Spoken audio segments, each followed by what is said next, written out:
Welcome back. And as they say, it's funny how time flies when you're having fun. I have been having a blast, and it definitely does not seem like it, but we are here. We are at the end of the conference. We have one last presenter, and we are very excited because we did experience her awesomeness earlier, and we get to hear a little bit more from Leslie Chapman as she brings to us Don't Let Your Tech Grow Up to Be Biased. Enjoy.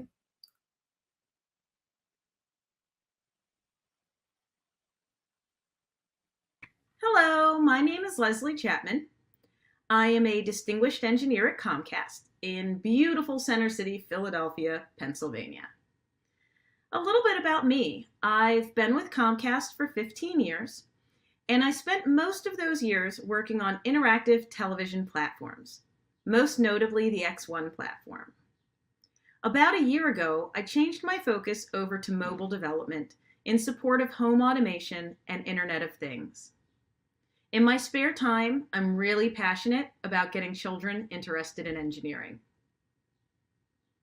As part of working on the X1 platform, I had the pleasure of being involved in working on the Xfinity voice remote. It was my first exposure to natural language processing and machine learning.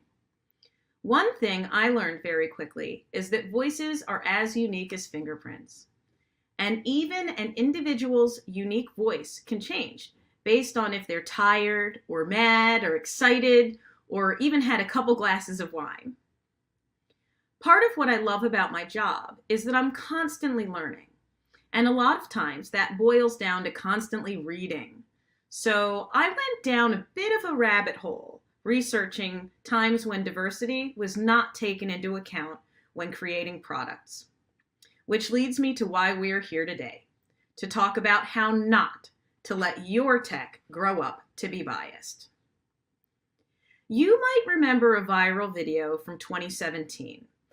It took the internet by storm. It was titled, "Is this soap dispenser racist?" In the video, you see a black woman in the restroom of a hotel struggling to get soap from an automatic soap dispenser. The video went viral, and the internet had a good laugh. But 4 years later, we are still in the same position, fighting with biased tech, and it's not a laughing matter. The reason why some automatic soap dispensers aren't able to see people with darker skin is because they use infrared light. It's supposed to come out of the automatic soap dispenser, hit your skin, and reflect back off the hand and basically close the circuit in order to dispense soap. But darker colors absorb light and thus reflect less, resulting in the circuit not closing. We're going to get into some machine learning topics later, but this soap dispenser wasn't taught not to recognize dark skin because of a bad machine learning model. It just wasn't engineered by people with darker skin or with people of darker skin in the room or doing the testing. A month ago, while I was playing around with the idea of this talk, I had a routine doctor's appointment. My white doctor came into the exam room, washed her hands using an automatic soap dispenser, and proceeded with my exam. Before leaving, a nurse had to see me to draw some blood. This nurse was black. When she went to wash her hands, the automatic soap dispenser didn't work. She nervously laughed and told me, "This happens all the time. Just excuse me, I'm going to go wash my hands in the sink in the hall that has a real soap dispenser." Folks, I'm not making this up. I am not making this up for the purposes of this talk. It was actually what spurred me to make sure that I wrote it. This happened to me a month ago. It's 2021. Even when the internet was having its chuckles about the automatic soap dispenser, I was sitting in an exam room during hopefully the tail end of a global pandemic where my black nurse couldn't wash her hands. And what really concerns me is that there are more products out there that are even less of a laughing matter, that are intended to save lives, that are being developed without diversity in mind. Let's talk about a pulse oximeter. That's the little gadget that's placed on your fingertip. It uses light beams to determine your blood's oxygen saturation levels. They have been widely used as a quick COVID screen, along with temperature checks. Well, here's the thing. They aren't as accurate on dark skin 12% of the time, according to the New England Journal of Medicine. So let's make up some numbers real quick. Let's do some math. There are approximately 325 million people in the US, and 13.5% of that population is Black. So let's just say that half of the Black population were to get a pulse oximeter test, and 12% of them got inaccurate results. That is 2.6 million people that were depending on our medical population and their tech to keep us safe, that got inaccurate results. Now, I just used the Black population of the United States for those numbers, but it's not just about Black people, it's about people with darker skin. And when we think about the population in the United States that have darker skin colors, it's a lot more. But it's not just about pulse oximeters. Many heart rate detecting smartwatches also don't work on darker skin. And when we think about the fact that the Black community is more prone to heart disease, the fact that this tech that could keep us safe and save our lives often doesn't work on us is heartbreaking. If that isn't enough to scare you, think about this. Well, it might just be an inconvenience to not be able to get soap from a dispenser. What happens when it's a self-driving car that can't see you because you have darker skin? Well, the Georgia Institute of Technology did a study that found that on average, image detection systems were 5% less accurate at detecting dark-skinned pedestrians. I want to be clear, though, this isn't just a problem for people of color. It's a problem of diversity, of having broad representation in the room when designing and developing products. In 2010, 7 years before the woman in the restroom accused the automatic soap dispenser of being racist, Time magazine actually printed an article entitled, "Are Face Detection Cameras Racist?" In this article, they explore how some digital cameras' face detection features would often report blink detection when photographing Asian faces. So what do? We know we have a pipeline problem. There aren't enough Black technologists to put one in every single room to make sure that we're represented.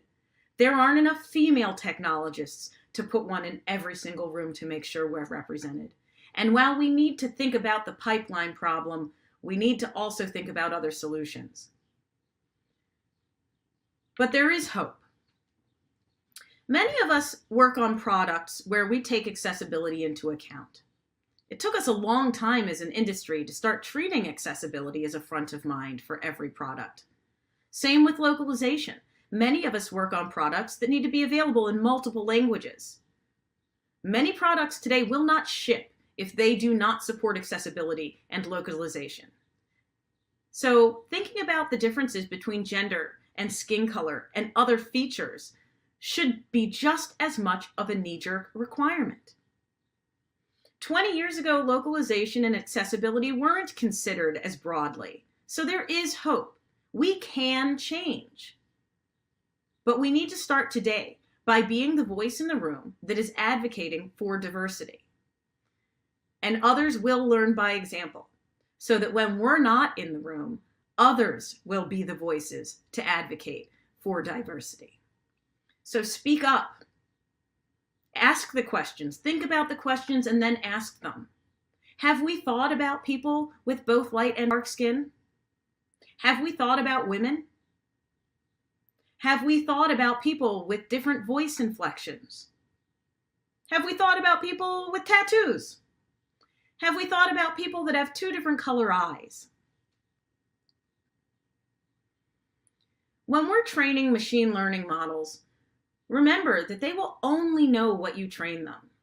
If your self-driving car was only taught to identify people because it was shown photos of Caucasians, then it clearly has no chance of knowing that anyone other than a Caucasian is a human that should not be hit.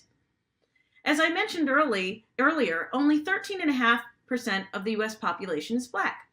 But that doesn't mean that when training a machine learning model, it should only be trained to see Black faces 13.5% of the time. If that self-driving car is driving around New York City or Philadelphia, trust me, more than 13% of the pedestrians are Black. If your machine learning is for voice recognition, we need to make sure that you're training its model with voices of all different inflections, all different articulations, and all different pronunciations. And think about people with speech impediments. As you go into alpha and beta testing, make sure the pool of testers are diverse. Oftentimes, companies will go into alpha and beta with only their employees, which in the tech space sadly means there probably aren't as many women or Black people testing the products. You know, when we were building the voice remote, working in Philadelphia, there probably weren't a lot of people on our team with a Southern accent. So I'd like us all to try a very quick exercise. You can grab a pen and paper if you'd like, or you can just think about it, but I'd like to just take 30 seconds.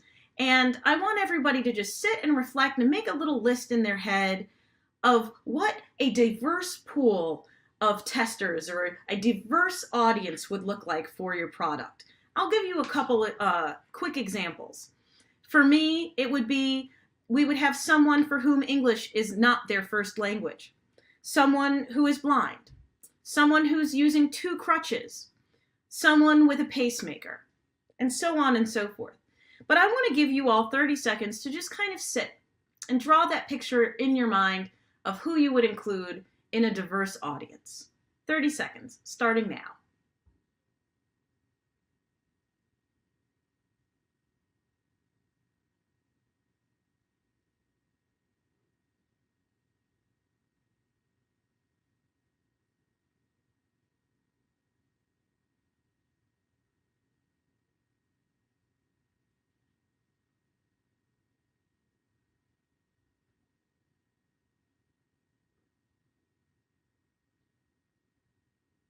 And time.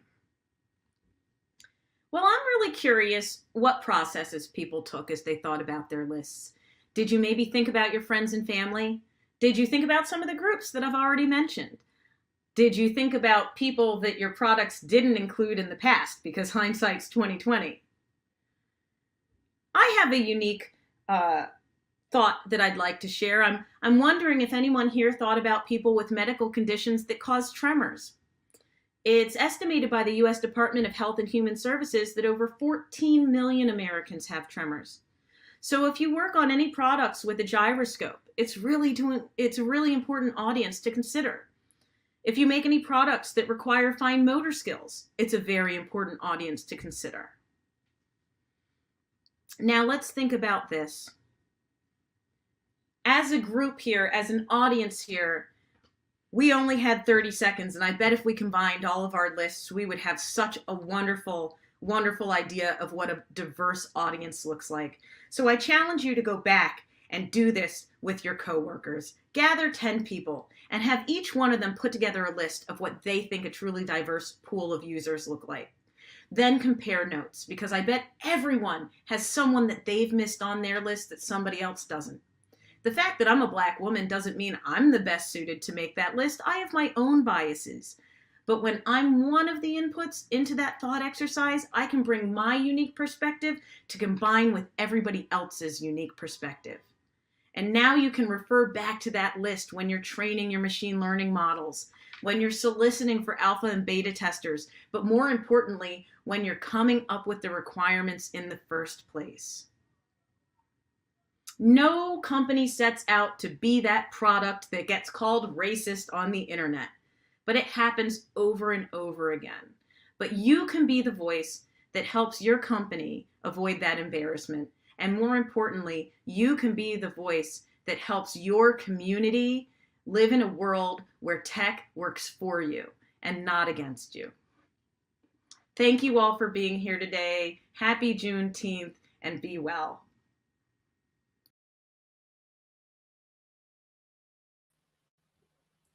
That was awesome. Wow. Leslie definitely gave us some things to think about.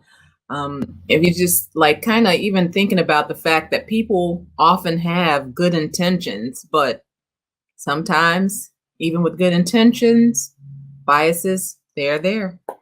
So we just want to thank Leslie for that. And we want to thank you all for joining us. We have come to the end of the second annual Juneteenth conference, and we are so grateful that you joined us today. We definitely want to thank everyone who appeared here today. Want to say thank you to our wonderful moderator, Dr. Kamika Campbell, to the wonderful women who were on our town hall panelists, Brittany Braxton, Angie Jones, Labrina Loving, and Kishaw Rogers. We want to say thank you so much. And to our fabulous presenters, we had Maya Matos, Jay Miller, Leslie Chapman, Pierre Du Bois, Wesley Faulkner, Melisha McGregor, and Michael Winslow. Thank you all so much for your time, for your dedication, and for your love of tech. Thank you for giving us some things to think about. And I hope that everyone was able to take away something from this conference. Thank you to those who participated in the chat. We appreciate you all tremendously. And as I mentioned earlier, you just want to follow us at Juneteenth Conference, and Juneteenth Conf. We will be talking about the shirts and how you can get one. And in the meantime, in between time, I will also be raffling off a shirt, and it's very easy to be included in the raffle. All you have to do is share on social media, on Twitter. You can just send out a tweet. Let us know something that stood out in today's conference for you, and just want you to hashtag Juneteenth Conf, and also at Juneteenth Conf, so that we can collect all of those. We'll be doing so at the end of the weekend, and then on Monday we will randomly draw a name and contact the winner so that they can receive a Juneteenth conference shirt. Thank you all so much. The last thing I want to do is to say thank you so much to the creator of Juneteenth conference, Michael Brown. Just want to thank you for your passion, for following your dream to create Juneteenth conference. I am very proud of you. I am even more so proud that I get to call you my husband. Thank you so much, and looking forward to next year. More opportunity to celebrate this now federal holiday, Juneteenth. Have a wonderful rest of the day, everyone. And as our panelists said earlier, now we can all go take a nap and celebrate Juneteenth properly. Have a great evening. Bye-bye.